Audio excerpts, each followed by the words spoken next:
What's up, guys? Welcome back to the Double D Report. Me and Dean are back this week. I know we missed last week. We have lives. It's fine. We're back for the biggest part of football. The NFL season now has officially started. Dean, clap your fucking hands. Absolutely riveting. I am completely ready to go on this. I think the crowd is... Do you hear that, Derek? Yeah. Even the crowd is ready to go for NFL Week 1. It's been a long time, but I think we're all ready for it. This is going to be electric.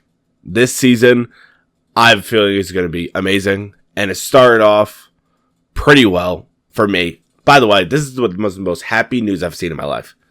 I see on a not beautiful, where I am, Thursday afternoon, I hear the announcement, Micah Parsons traded to the Green Bay Packers. I'm not watching football this year. God is good all the time.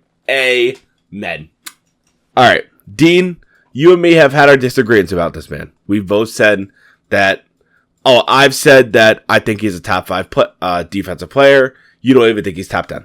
Well, I said he's towards the end of the top 10, yes. Yeah, but you say he's barely squeaky on the board of the top 10. That's what you said. Yeah. But how do you feel, honestly, your overall consensus on this trade? As a Giants fan, I'm ecstatic. I mean, fuck him. Get him the fuck out of the NFC East. I'm a happy man, right? Like, he absolutely owned the New York Giants and our league worst offensive line. So it's definitely good to see him away from us. Nice change of pace. Go terrorize some other people. Go terrorize Caleb Williams. Go terrorize JJ McCarthy. I could give a shit. As long as it's not my team, I'm a happy camper. I agree. But at the same time, I do maintain my fact. I think Dallas won this trade. This guy is fucking stupid. You really do find a way to piss me off and everything, don't you? I mean, how else would this be an entertaining podcast if I didn't piss you off, Derek? Yeah, that's fair. All right. This is why I strongly disagree with you. Okay. So, correct me if I'm wrong. The Packers got 2 first-round picks and Kenny Clark. The Cowboys got 2 first-round picks and Kenny Clark. Kenny Clark is a defensive tackle. Mind you, he's an interior rusher. He's a good interior rusher. He's on the tail end of his contract, or he's getting paid, I believe it's like upwards of $20-ish million. Somewhere around there. And he's 29 years old. And mind you, the Dallas Cowboys proceed... I'll get into it after this. I need to finish this trade. The 2 first-round picks that they got, I understand they're first-round picks, but they're first-round picks. One of them is from Green Bay, I believe, and I forgot who the other team it is that they got it from. But if it's one of them is from Green Bay is going to be good this year. It's not going to be like they traded for a top 10 pick. They pretty much are getting a first round, potentially 26 and above pick. First of all, the Cowboys have to turn this pick into a very good player. One of these picks, they have to be equivalent to Micah Parsons. Because Micah Parsons, when he got to Dallas, he brought a splash to that defense. To where most Cowboys fans would even say that they loved him on the team. But because Jerry Jones is arrogant and doesn't want to pay his fucking best players, he says, all right, you want to get traded? Bye. Do I think that that Micah Parsons deserved as much as he got with Green Bay?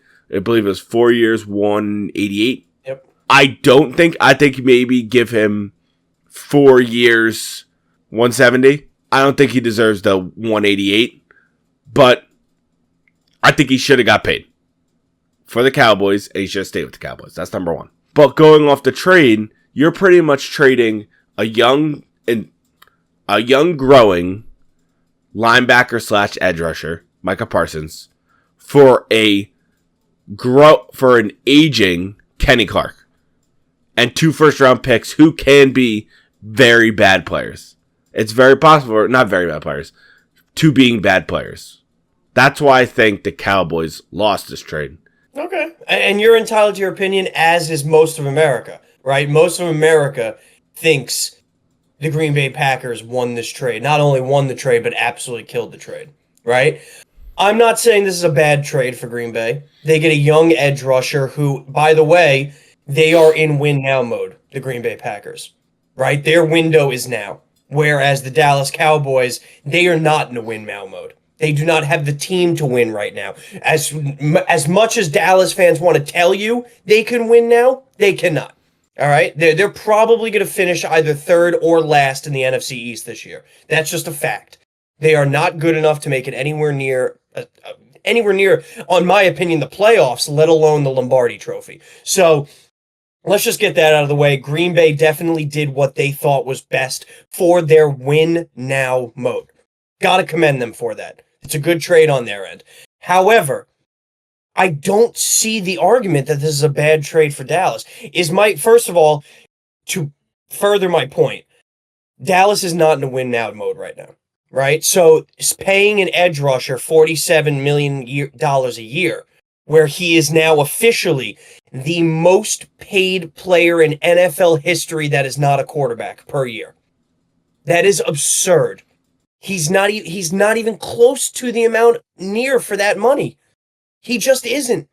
He's a very good player, Micah Parsons. Very good. Nobody is discounting that. The guy has had 15 sacks over the last 2 years, I believe, and if he's healthy, he will definitely vie for that again this year. But $47 million? More than Myles Garrett, more than Max Crosby, more than TJ Watt, more than... I mean... It just doesn't make sense from that perspective. And I know the cap is going up. I know the market is constantly resetting. So there's a lot of different salary cap variables that go into this. I get that. But at the same time, it's the simple fact is he's just not worth this contract. He really isn't. Secondly, your argument that it's 2 first-round picks, but they're really not 2 first-round picks because they're later in the first round, they're still first-round picks. Some of the best players in NFL history were picked from 20 to 32 in the NFL draft. They're still first-round picks, where Dallas now will have 2 each of the next 2 years, so maybe they could even trade up in a draft to go get a guy they want.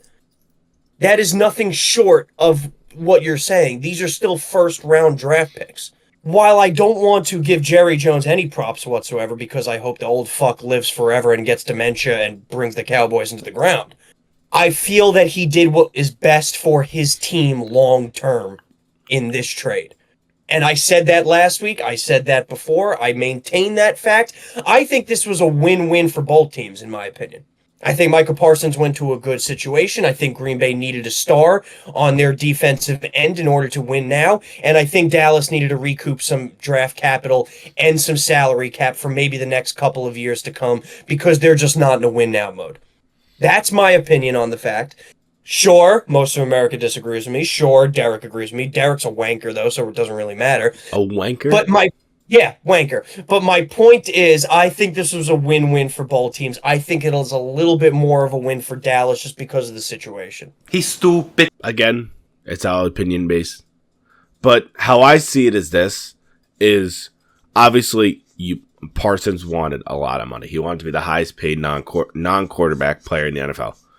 But what just doesn't make sense to me, and I don't know if this is Jerry Jones doing it out of spite or something, but why literally 48 hours later, not even 48 hours later, 24 hours later, they sign Darius Bland, I believe his name is, who is a subpar cornerback.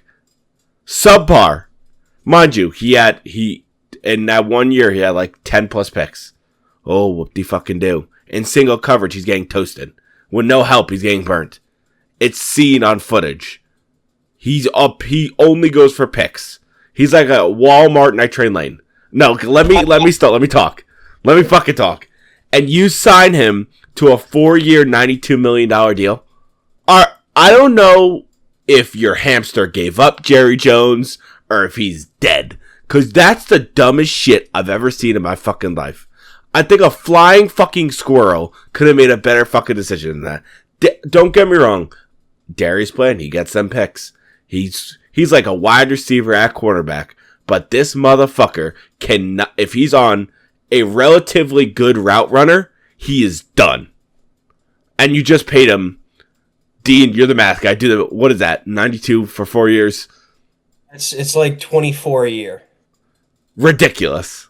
You're paying Trayvon Diggs and fucking Darius Bland. They're your highest paid players on your defense, but you let Micah Parsons go. Make that make sense. I concur with everything you just said. I think it was straight. I think it was straight pettiness.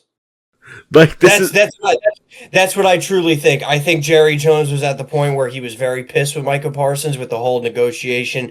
Should he have his agent in the room? Should he not have his agent in the room? You shouldn't be a most paid player. I should be the most paid player. I think he was annoyed with the back and the forth, and I think for once Jerry Jones was mad that he maybe didn't get out on the good side of the stick in this situation, in a negotiation situation. And immediately after he trades him, I think he just gives the money elsewhere just to piss Micah Parsons off even more. That's my honest opinion. I'm happy about it. I think Dallas is a fucking runaway freight train where they're just going to continuously go down. And I am all here for it. Oh, I agree. I'm all here for it. I want to see America's team crumble to the ground.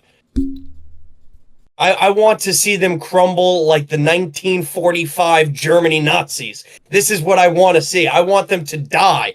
It would be a beautiful sight for me as the Giants' trajectory ticks up, the Dallas Cowboys' trajectory ticks down. And that's beautiful to me. So I'm not even going to argue it whatsoever. You know what?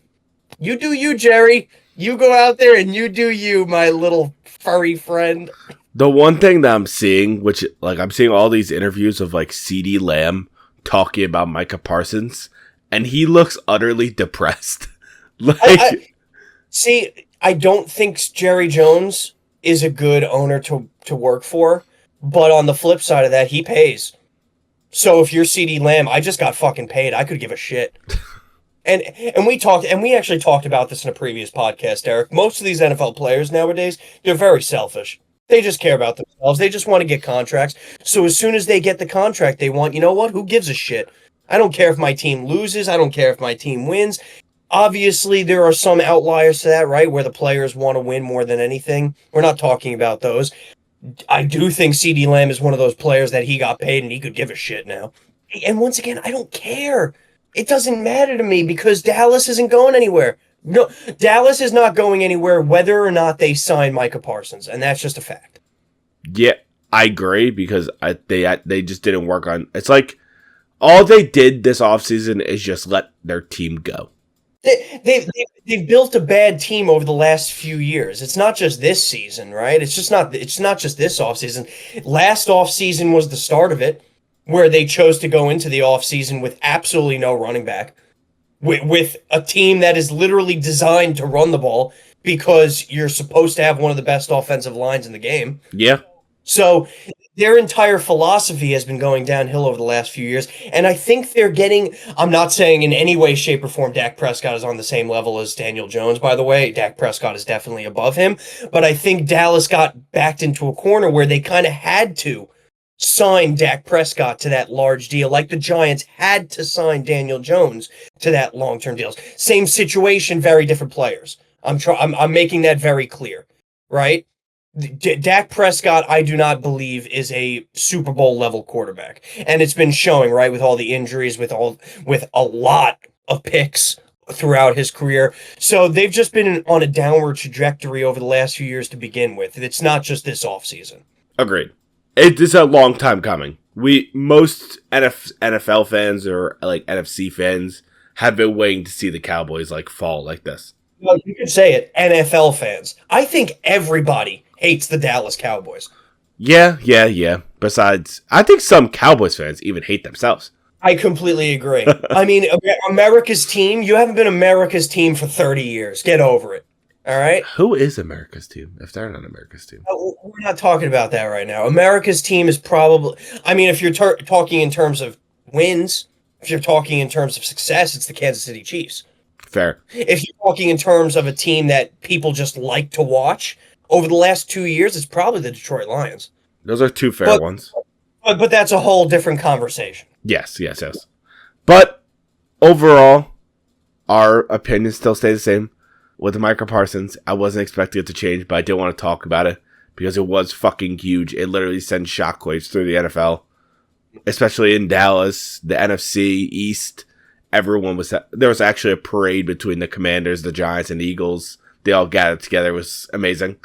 But overall, I can actually root for Micah Parsons now. He's in the NFC East. No, and out of the NFC East. So I wish him the best of luck in Green Bay. And overall, fuck the Cowboys. Which segues into my next segment. Us talking about Thursday night's game. Thursday night football, baby. Philadelphia Eagles, your Super Bowl defending champions, against an NFC East opponent. Division game, Thursday night, against the Dallas Cowboys. I'm sure we'll talk about this later when we officially do our week 1 spread pools. I'm sure one of us has it in our spreads. I know I do. Maybe you do too. But yeah, this should be a good one. Obviously, look, it's a division game to start the year. No matter what team is better than the other, anything could really happen in division games, especially in the NFC East, as we've seen in years past. So it should be a good one. I think it's a perfect way to start off the NFL season, especially because I think we're going to get some hard-nosed football, and that's what I love to see. Oh my! I'm so excited. Obviously, it's my team. We just came back for winning the Super Bowl. I'm very happy to see how they're going to be coming out of the Super Bowl, especially Week 1 Thursday Night Football, going on the big lights when the banner's being hung up. Which, mind you, Nick Sirianni said in an interview today, or was it yesterday? I didn't know the banner was going up. Sometimes this man just kind of pisses me off the way he jokes around. No, he said his team will not be going onto the field for the banner. Which it's cold. I respect it because how the Eagles. We could talk about this later. I hope an onslaught, but my luck, I feel like that the Cowboys could sneak a win, and I'll just end my life. I wouldn't be alive anymore. But even though the Cowboys aren't the best of teams anymore, and the Eagles are up here compared to the Cowboys, which it's kind of always been like this. This is going to be a good welcome back to football. Because I don't remember the last time the Eagles versus the Cowboys week 1 on Thursday Night Football to start off the year. I don't think it's happened ever. I mean, yeah, week 1 Philly Dallas hasn't happened in a long time to begin with, right? It's usually Philly Redskins, and it's almost always Giants Cowboys week 1. That's a nice change of pace for me as a Giants fan, by the way, because Dallas has owned us week 1 pretty much for the last 10, 15 years. But I do think it's going to be a good game. Lot of between the trenches game. I think Philly is going to absolutely run the ball right down Dallas's throat, as their offense kind of dictates. I think Barkley and Hurts are going to be a perfect 1-2 punch in this game. And when they do need to take a deep shot, as you just mentioned, right, if they get Bland one-on-one, I think they're going to take it to whether it's A.J. Brown's, whether it's Devonta. I mean, you really have your pick there. And then on top of that, I think Dallas Goedert is going to have a fantastic game. Finally coming back maybe a little bit healthier this year, trying to get into the full swing of the offense.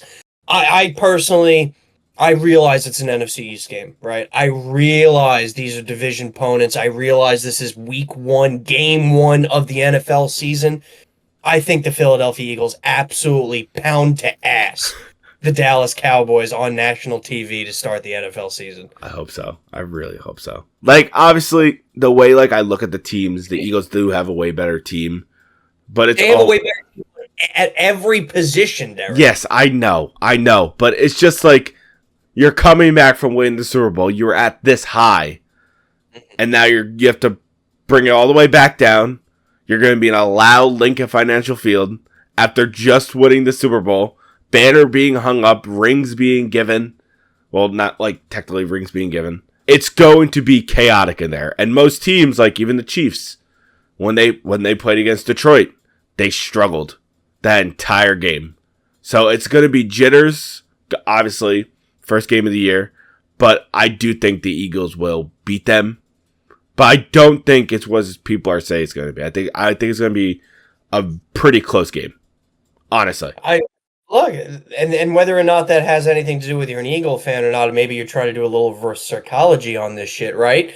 I think the Eagles absolutely destroy them. I think Dak Prescott maybe gets sacked 6 times. I think by the end of the game, Dak's leg is hanging off his body, just flipping around. I mean, it's Dallas has lost a lot of their offensive line power, and the Eagles have really not lost much on the defensive line. Josh Sweat. Yes, but I think it's going to be a lot of just pounding the interior, making Dak run after his injury last year, and I don't think that's going to work out in the slightest for the Dallas Cowboys. Yeah, I hope that's the case. I really do. But obviously, it could be jitters or it could be an onslaught. I hope it's an onslaught. I'll make my prediction later, obviously, when it comes to spreads, but I think everybody has a feeling of what that's going to be. Yeah. I will say this, though, while in our little mini segment here about talking Thursday Night Football, I think the Philadelphia Eagles scored north of 40 points. If the Eagles score north of 40 points, I'll be happy. I'll be ecstatic. I don't think that's going to happen, but be ecstatic with just a win. Don't be greedy. You want a Super Bowl, but don't be greedy. Dude, right now, I'm gonna be honest with you. As a fan of the Eagles, as a football fan, I've seen 2 Super Bowls. I could relax this year if the Eagles don't make it to the Super Bowl. Derek, you're getting complacent. That's exactly what I did when I was young with the Giants, and look at me now, haven't won shit in 14 years. Do not get complacent, young man. All right, I won't get complacent. All right, but we will move away from this game, unless you have anything else to say. I have nothing else to add. I think I've said everything I needed to. All right, so we're gonna go on to. That's for all my non-Eagles fans out there. We talked a little bit too much about them. Oh no, we could talk about them a lot. They're the best team. Let me stop. All right, so there's 2 more very good games that are happening this week. Very good games. One is arguably MVP 1 and MVP 2, and then Jordan Love versus Jared Goff. Which game would you like to talk about first, Dean? I think we have to talk about probably, not even probably, the game of the week, Ravens-Bills. I mean, this thing is just lightning in a bottle. Sunday Night Football to start the season. Both of these teams, perennial playoff teams. You have MVPs on both sides of the ball in terms of quarterbacks. Josh Allen, Lamar Jackson. Both teams have Super Bowl aspirations. This is a potential AFC championship matchup in week 1. I mean, I think this is the one that we got to start with. Okay. All right. Going into this year, the Bills lost a couple players on the defensive side. Towards the end of the offseason, started cutting people. And the Ravens, I'd say, honestly, got better. They didn't get worse. They did not get worse. I can say that. They did not get worse. But they went like this. Besides, rest in peace, Justin Tucker. It happens. He was pretty shit last year anyway. And he also has some allegations going on, but we don't... Yeah. He may be the new rapist on our channel. So I will never get off Deshaun Watson. You are the rapist, sir. But you may have some company. It's like an AA meeting. I mean, at this point, it's getting to that. All right. We need to stop. All right. Going into this game, obviously, everyone's saying it's a coin flip. This game is not a given. You can't say, oh, this team's definitely going to win. I want to say my opinion on who I think is going to win, and I'm just not going to be like, say, going into like the spread or anything like that. I think that the Ravens will win this game. I think Lamar coming back for losing in the snow to Buffalo, in the regular season, I don't know what it is. Lamar can kill Josh Allen in the regular season. But when it comes to the postseason, he's an anomaly. And this is week 1, regular season. Harbaugh's, in my opinion, in the hot seat. So I think that he is going to let loose this game.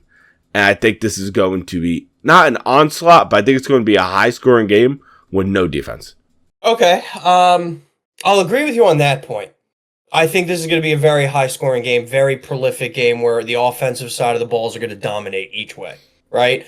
And that's with the fact that the Ravens have a top 5 defense in the NFL, right? I just think it's week 1. You're going against Josh Allen. He's going to do everything in his power to score as many points as possible. This ain't college football. where you're going to get a bunch of duds, 1v3 where it's only 21 points total. This is not going to be the case, right? I do want to say it's a coin flip. I truly do believe it's a 50-50 game just because of how good both of these teams are. You definitely give the edge to the Ravens on both the offensive and the defensive side of the ball. However, at that same time, can you really discount Josh Allen from doing some Josh Allen shit? Probably not. I want to give the edge to Buffalo here just because they're home. And Buffalo is such a huge advantage, and we see that every single year in the playoffs when they play teams in Buffalo. One of the main reasons why they lose every single year in the playoffs to Kansas City is because they have to go to Arrowhead. Buffalo is just a completely different animal. They get the fans on them, obviously. You got Bills Mafia. Josh Allen just feels a little bit more comfortable at home. Nothing discounted against the Ravens at all. Nothing discounted against Lamar Jackson. He's going to have a great game. I would give the slight edge. If I had to go, I'd go 51-49 to Buffalo, literally just because of home field advantage. But at the same time, I think we're in for an unbelievable Sunday night game. It should be absolutely riveting. And hats off to the NFL, honestly, for making this the Sunday night game. Because this is a great game. To start off the year, this is what's going to light everyone's... not the games even during the week or during all Sunday are good games. This game is going to... it's like the icing on top of the cake. It's perfect. Yeah, there was no other time for this, right? You have to play the Super Bowl champions first game of the year, right? That's usually a tradition over the last few years. So the Philly had to get the Thursday night game.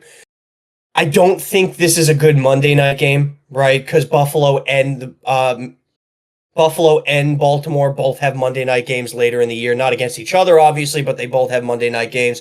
I think this is just prime time. Everybody's going to be watching in the United States, and for a matter of fact, around the world, really, depending on where you are. It's going to be late in some portions, but this is the game. This is the game of the week. This is, potentially, like I mentioned earlier, an AFC Championship preview, an MVP battle preview once again for 2026, because it literally just seems at this point your MVP talks are 1-2, Lamar Jackson and Josh Allen. So it's possible to see that again. This was a perfect timing, perfect scheduling as of week 1 at least. One thing that's also very exciting to see in this game is... so, one thing I'm glad I'm not seeing is Chris Collinsworth sucking Patrick Mahomes' dick. Always. That's the best thing in the world to not say. But, on the other hand, this game is going... it's... because, for the first time, how I see it, I see Josh Allen. This year, he has Khalil Shakir, Keon Coleman, and Josh Palmer. I honestly think he has better wide receivers he has this year than what he had to start off last year. It's not saying a ton, right? Ever since Diggs, he really hasn't had a guaranteed wide receiver 1. And I think that's honestly by design by Buffalo. Buffalo is one of those teams offensively, especially under Sean McDermott, where they spread the ball to everyone. Everyone gets a touch on that team. Everyone gets a pass, especially because Josh Allen's the type of quarterback who will run out of the pocket, who will make extra time for his receivers. So there really shouldn't be on this sort of team a number 1 option because of how prolific Josh Allen is, right? A lot of lesser quarterbacks in the league, they do need a number 1 because they need to target him in certain situations where there's pressure, where there's nowhere else to go. Josh Allen, it's so tough to pressure him because of how strong and physical he is, right? He gets outside of the pocket. He could throw on the run. He could run the ball. That's one of his biggest facets because a linebacker coming across has to intake for that. So no matter who's on the field receiving wise, as long as they can catch a football, it's okay for Josh Allen. Yeah, I think that's fair. But what I was going to say is I feel like this game is going to show for the... I feel like it's going to show for the Buffalo Bills more than what it's going to show for the Ravens. And let me elaborate on that because I would know what I said seems very confusing. So, Baltimore is a top 5 defense, right? So, it's going to be a very hard matchup for Josh Allen to go against. Buffalo doesn't have the hardest of defense. So, if we're seeing Lamar constantly drive down the field and not getting stops, we're going to be like, oh, this Lamar's going against an easy defense. He's taking over. You understand what I'm saying? I do, but my mind kind of goes to the opposite on that fact, right? I feel like a lot of pressure is on the Ravens because, like you said, quote unquote, they have a top 5 defense. So there's a lot of pressure on you to stop Josh Allen and the Bills offense, right? Where 90% of the time, at least this year, you're going to be facing them in the playoffs. And on the flip side of that, right, the Bills don't have as good of a defense. There's a lot of pressure on the Ravens offense to stand pat with the Bills, right? To not lay an egg week 1. That's just the way my mind thinks of it. My mind is on, I always put the pressure on the team that is more talented, right? That is expected to do things. Where the other team, they know they don't have a top 5 defense. They know they're going against the top 5 defense. Maybe they can let loose a little bit and there's not as much expectations on them. I feel like that no matter what, there's going to be a lot of expectation. Even if, like there is on Lamar, there's going to be a lot on Josh Allen. Because, one, he just came back from winning MVP. So, all this, now that you won MVP, you're in this, like, category that you have to reach these limits. You have to play like, this consistently good. Absolutely. You can make the argument that both teams have the pressure on them, right? This is, like I mentioned, at AFC Championship or bust, minimum, by the way. That's a minimum for both of these teams. You can even make the argument that Super Bowl is the minimum for both of these teams. I won't go that far, even though some would, but AFC Championship is the absolute minimum for both of them. So, yes, there's a lot of pressure on them to show out week 1. Especially against an opponent which you will most likely see in the playoffs come AFC Division, AFC Championship time. And especially on Sunday Night Football. You can't. Like, that's huge. In front of the world, week 1, Chris Collinsworth, without Mahomes' dick in his mouth, you know he's going to be spouting some shit. It's going to get violent. Hey, at least it's not Tony Romo having fucking Josh Allen's dick in his mouth. This is also true. Look, there's a lot of different... a lot of different announcers favor different areas of people's bodies, right? Tony Romo, let's leave it to Haley Steinfeld, okay? Yes. Okay, beautiful. there you go. God bless you. Okay. All right.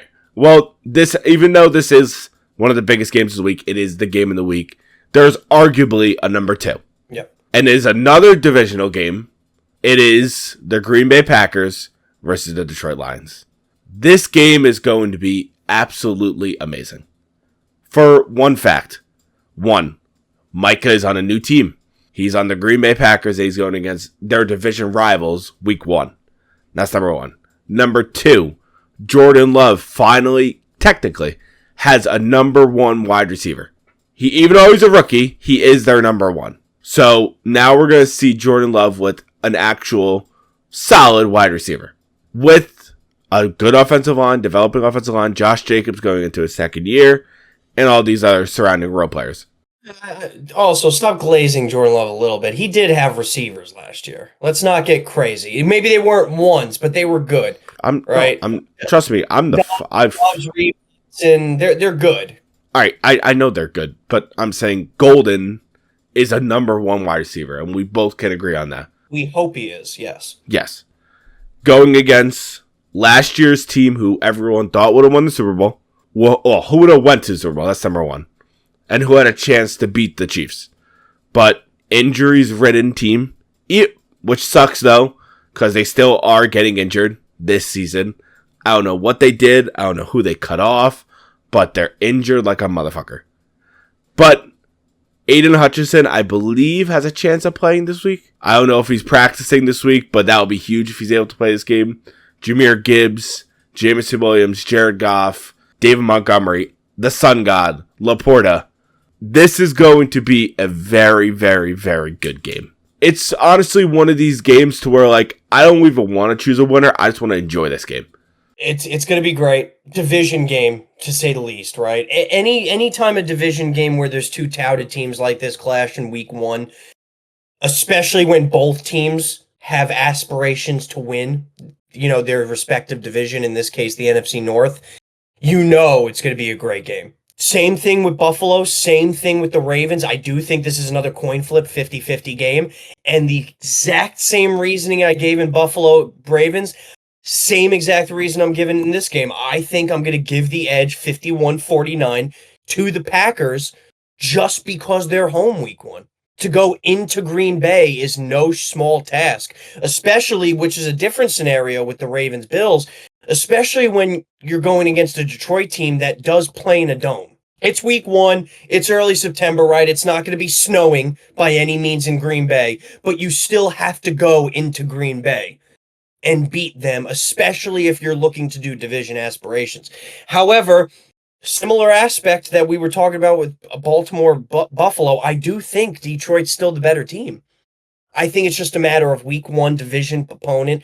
You're going away into Green Bay. I think Green Bay just has a slight edge there. Green Bay has always been, it's arguably one of the hardest stadiums to play in. Yep. So it is going to be very hard for Detroit.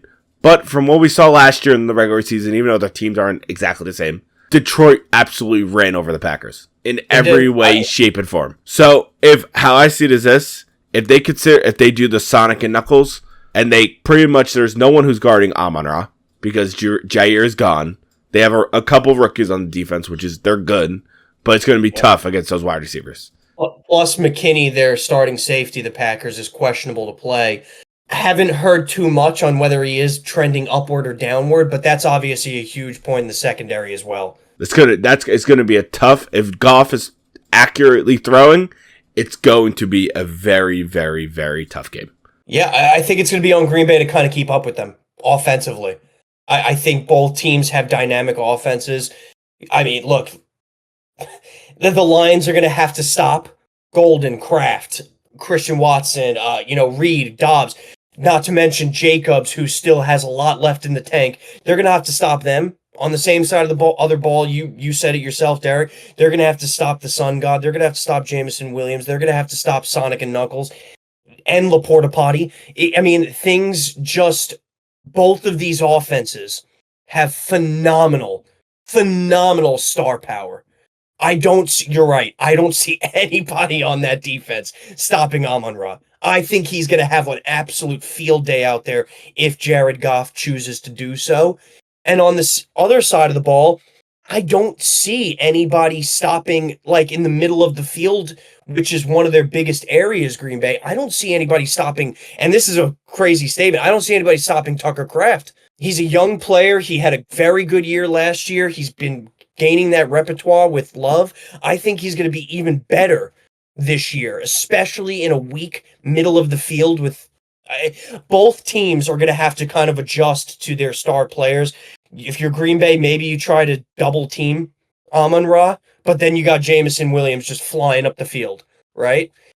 Maybe if you're Detroit, you try to clog up the middle, try to maybe get an extra linebacker on Kraft, but then you have Golden going up the sideline and maybe a little bit of Jaden Reed, right? So things can get difficult. I think it's going to be a chess match. It should be a very fun one. These 3 games that we listed, they're going to be very, very fun games. Very, very fun. And even, arguably, we're not going to talk about it because fuck them right now. The Chiefs versus Charger game on Friday. That's going to be a good game too. Oh, you don't want to talk about Giants Commanders? My bad. Okay. We're not talking about the Giants and Commanders. I'm sorry, dude. I understand you guys have... We will talk about it if the Giants pull up an upset, though. Yeah, of course we will. It's slim, but it's possible. I mean, you guys almost did it last year. If Malik Neighbors Neighbors actually had hands. For the exact same reasons that you're scared of Dallas, the Commanders should be scared of us. Division game. 100%. 100%. Yeah. It's just down to if Malik Neighbors can haul in a touchdown. Okay, thanks for that. All right, see, this is not what I wanted to bring up. I was making a very harmless joke, and you went directly to my scrotum. What if I wanted to do that? Oh boy, then we have some bigger conversations to talk about off camera. All right, I think this does conclude the big matchups that we want to talk about, and this is going to get to the fun part. The competitiveness that you and me have, and the degeneracy that you and me have. Always. With spreads of all these games. We choose them. And then we have a lock of the week. So this year, if you guys weren't here last year for this, every week, me and Dean choose 3 teams, 3 spreads. You get those, you win. That's 1 win on the board. Obviously, there's a lock of the week to a team that you think is going to win. 100% going to win. It could be an outlandish game and they win. But that's your lock of the week. And one rule is you use that team lock of the week once. That team is used once and once only. So if I use, say, hypothetically, the Packers this week, I can't use them again. Yep. So it's kind of like Survivor rules, except if you do get one wrong, it's not like you're done for the year. I just completely roast Derek then. Yeah. So pretty much, say if Dean goes, oh, he doesn't get a win, it's a bad day. It's always a bad day. And a little bit different what we're going to do this year, at least from my point of view, and I'm going to make Derek do it as well. We are going to keep track of each picks that we make every single week in our spreads for our 3 teams, and we will tally them up each week to give you an overall record of how we're doing. Because obviously, all of our fans out there are betting with us, right, guys? Wink, wink.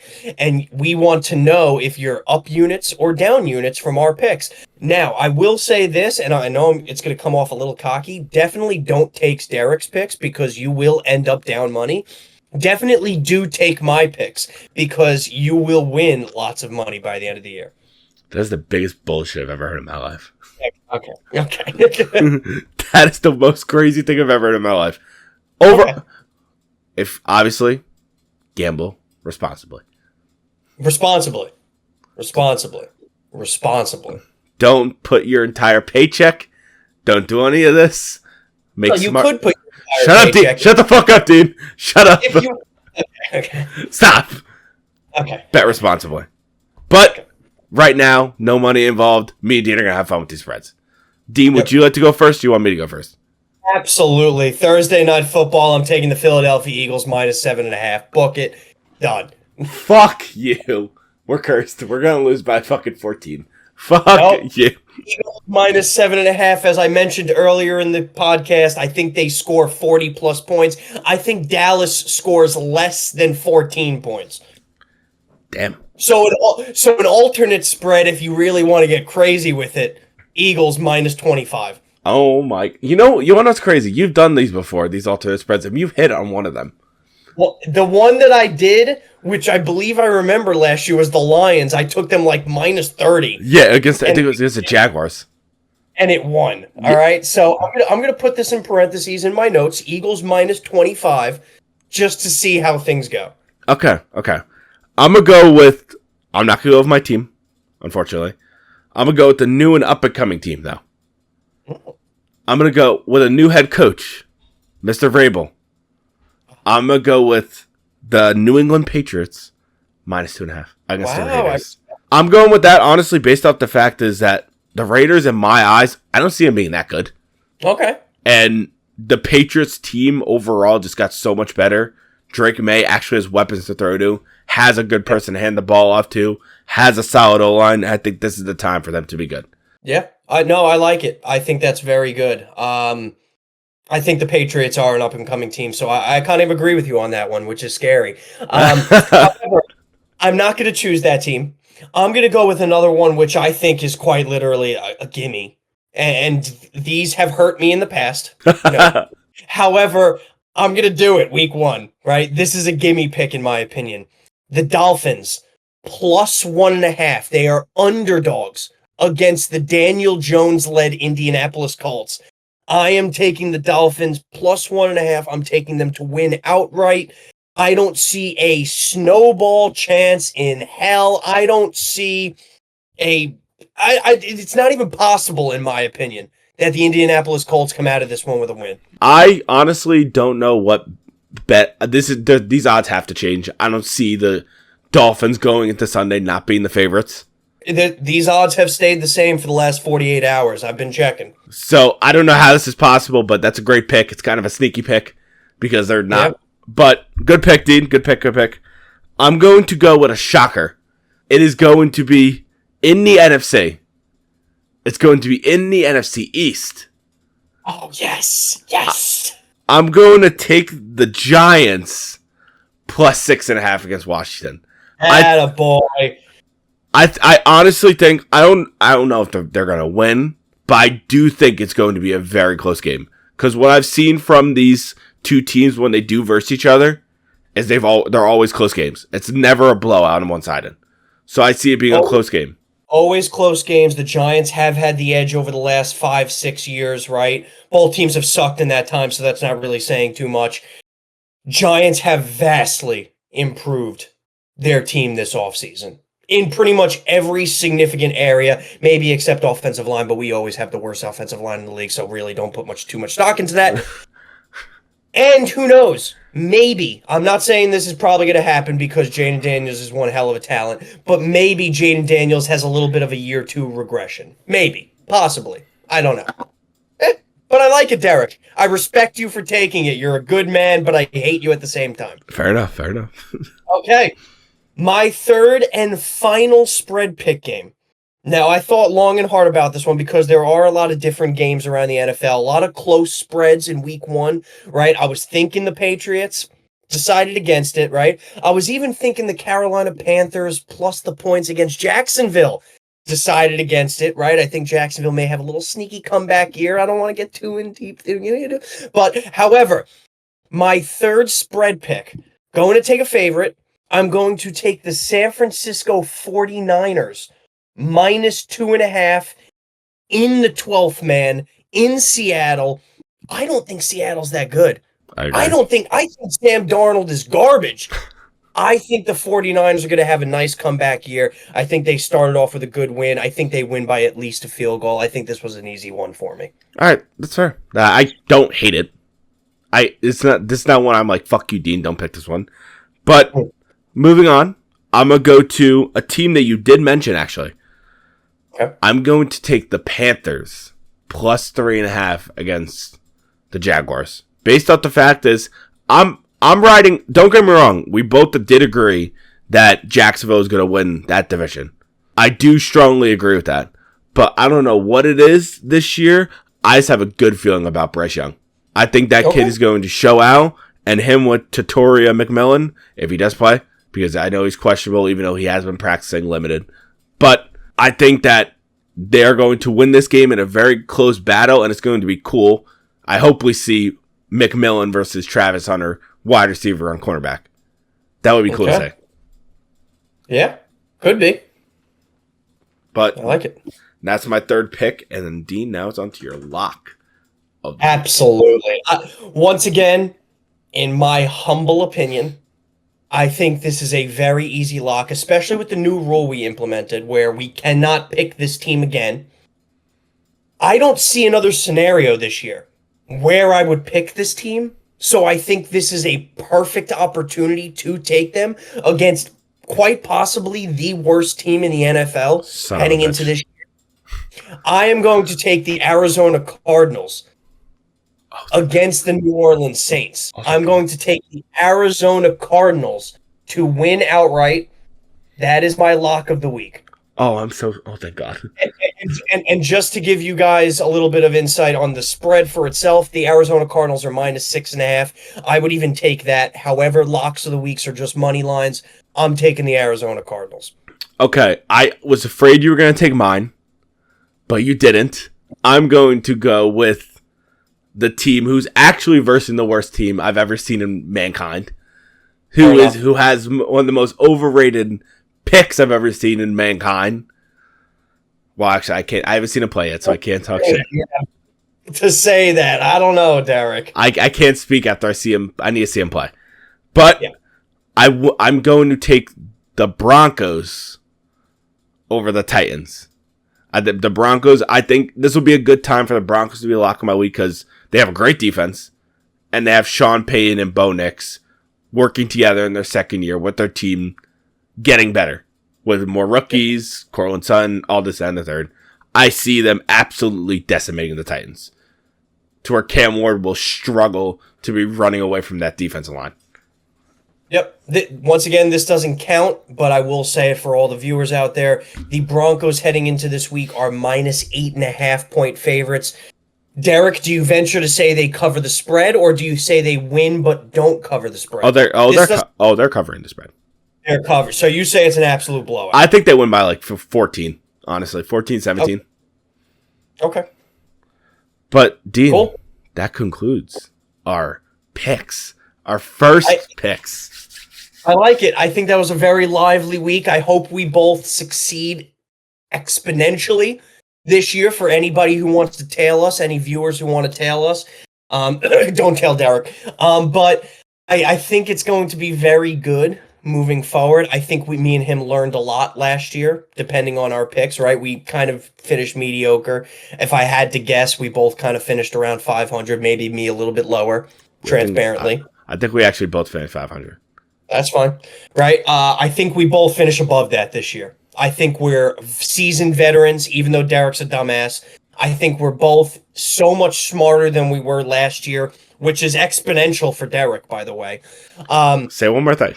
Say one more fucking thing up. One more thing. We don't have that high of IQs, not saying much for Derek, but I think we are definitely improving, and that is the point I'm making. I'm looking forward to going over it first thing next week. Oof, this is... I can feel a nice 4-0 week coming. I'd love play this clip to start off next week's episode to where Dean goes 0-4. No, sure.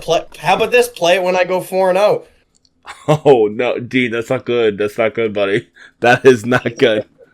I am confident. I'm feeling good, Derek. I feel alive. That's a first. Yeah, it may be a last after week 1 after I watch the Giants. All right. Let's be confident. I have them in my spread. They need to cover the spread. But this does move on from our NFL side, and now we got to move on to Dean's beautiful segment. Sorry, a little voice muffling this week. Baller of the week. Thank you. Dean, I'm actually, for once, I'm not going to give you an option. You are going first this week. Wow. So, okay. All right, fine. Good news is I have it ready to go, right? I've been thinking about this one for quite some time. So, going to stay within the sports world. For a lot of you who know me out there, even if you don't and you like to listen to the podcast, you know that I am a huge tennis fan, right? Very avid tennis fan. Love watching, especially the majors. Right now, we are in the U.S. Open. The quarterfinals are happening as we speak. At least tonight, it's a big one for the U.S. On the men's side, Taylor Fritz is going against Novak Djokovic, the last male U.S. player to remain in this tournament so far. But that being said, my baller of the week is going to be on the women's side of things. I wanted to give my flowers to Taylor Townsend, right? Not a household name to a lot of you. She has been battling injuries, stamina-related issues, definitely going over it the last few years. She is a U.S. women's player who, by the way, now is into the quarterfinals for the the women's doubles side of things. So I will be rooting for her very much so. I believe that she won today against Venus and Leylah Fernandez. So they will be playing in a couple of days in that front. Definitely exciting times for her to maybe even win a doubles championship. However, I did want to touch on her singles stuff. She went over some of the controversy in the first weekend of the U.S. Open. She played a player where she did win against this opponent. I wanted to make that clear.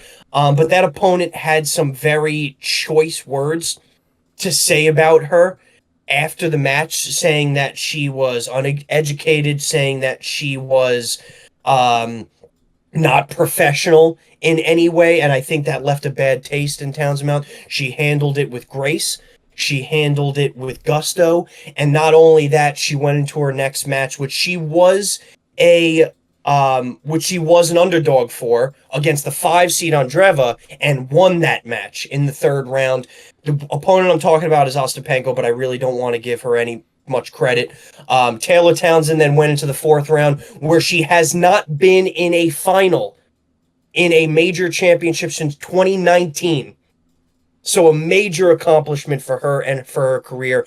It's been 6 years since she's made a fourth round into a major tournament. She did lose, but I wanted to give her flowers. Major progress, major props to her. I think she could definitely improve from this. You're never too old in tennis. Just look at Novak Djokovic. Just look at Serena Williams. You could definitely hit a little bit of a run. I'll be looking for her next year. Wanted to give my flowers. Taylor Townsend. Wait. Let's give it a golf clap. Dean, I always respect your tennis knowledge. And obviously, I'm not going to put my full input on it because I didn't even watch it. But I've heard about what was going on. And correct me if I'm wrong, U.S. Open? Yes. U.S. Open has been pretty good, what people have been saying. So, overall, Taylor Townsend, congratulations for getting Dean's Baller of the Week. I don't want to put any input. I don't know tennis. So I don't want to say something absurd. But right. I'm going to go to one sport that I do know. It is going to be the college football realm. I'm going to be entering in a certain team. The team is this team. The University of Miami has on Saturday, I believe. Sunday. My bad. Sunday took down Notre Dame in a nail-biting game. Absolutely beautiful game. Carson Beck, a transfer from Georgia, he said, fuck Georgia, I want out. I want to go to Miami. I want to be with my hot girlfriend. This, that, and the third. Get my Lambo stolen. All this, that, and the third. But he had a good first game as a Hurricane. Very good first game. And the one player, I'm not going to pick in Carson Beck, who I think deserves the respect, is the wide receiver, Malachi Tony. Malachi Tony made an absolute insane catch. I don't know if you saw this, Dean. Oh, I did. The one-handed snag into the end zone. Mind you, this happened twice. Both from two Florida teams. I don't know who the kid from Florida was, but I know Malachi Tony made the catch for Miami. And it was a great catch. And mind you, this kid, I need to double check. I believe he is 17 years old. True freshman. And he played absolutely phenomenal in his first game against Notre Dame, which was one of the best teams, which was in the national championship last year. Yep. So overall, congratulations to the University of Miami and Malachi Tony. Yep, let's give it a nice golf clap. Wait, where's my screen? Sorry, I'm a little late to the. Yeah, no, college football was definitely a good slate this week. Definitely a couple of boring games that weren't expected to be boring. I know we had Ohio State, Texas, which was definitely the one that was on top of everybody's mind, right? 1 versus 3. Texas laid a little bit of an egg. Arch Manning laid a little bit of an egg. I'm sure they're going to be fine. I do dislike the course of college football scheduling. I think that is a game that should have been week 4 or 5 when both teams were nice and warmed up, where there would have been a lot of offense. Can't get everything what we want, right, Derek? No. But I think the big storyline was obviously, yes, Notre Dame losing. Alabama losing to FSU. FSU immediately shooting into the top 15 in week 2 rankings. We'll definitely touch on college football next week. I know for a fact I'm trying to get a little bit more into it. As you can see, I watched a lot of the games this upcoming week. But yes, very good ball of the week, Derek. That was a big game for Miami. Notre Dame also almost came back in the 4th. Yes. Almost. But props to Miami. That was a big win for them and their program moving forward. Yeah. And this concludes an eventful episode of the Double D Report. Yes, week 1 NFL, baby. Let's go. Oh my God. I've been waiting for this for God knows how long. When the NHL season is going on, when's football? MLB, when's football? Like, I'm a huge football fan. You and me are both huge football fans, and we love talking about it. But does conclude this episode. Any last words, Dean? Any last words? Go G-Men. New season.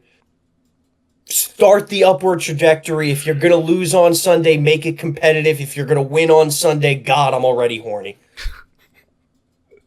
This is going to be shocking. Giants, make it competitive. Potentially take the win. Give me that spread. Please. Let's go out there and shock the world this year, G-Men. Let's not put up a stinker like we did week 1 of last year against the Vikings and lost by 25. That was bad. Let's forget about that. But overall, it does conclude very, very sad. Very, very sad. But next week, we will be back. This is going to be consistent now. We're back in football mode. It's going to be every fucking week. You're going to see videos from us. But like, subscribe, follow on TikTok, follow on Instagram. Leave a comment. Say something to us. Roast me and Dean. Hate us. Make fun of Dean's mullet. I saw it. I laughed my ass off. There's no more mullet. Yeah. Right? It's gone. And to be fair, it wasn't a mullet to begin with. Whoever quoted that. That's just a rule. All right. Don't come after it. All right. Overall, like, subscribe, follow on TikTok, leave a comment, and peace.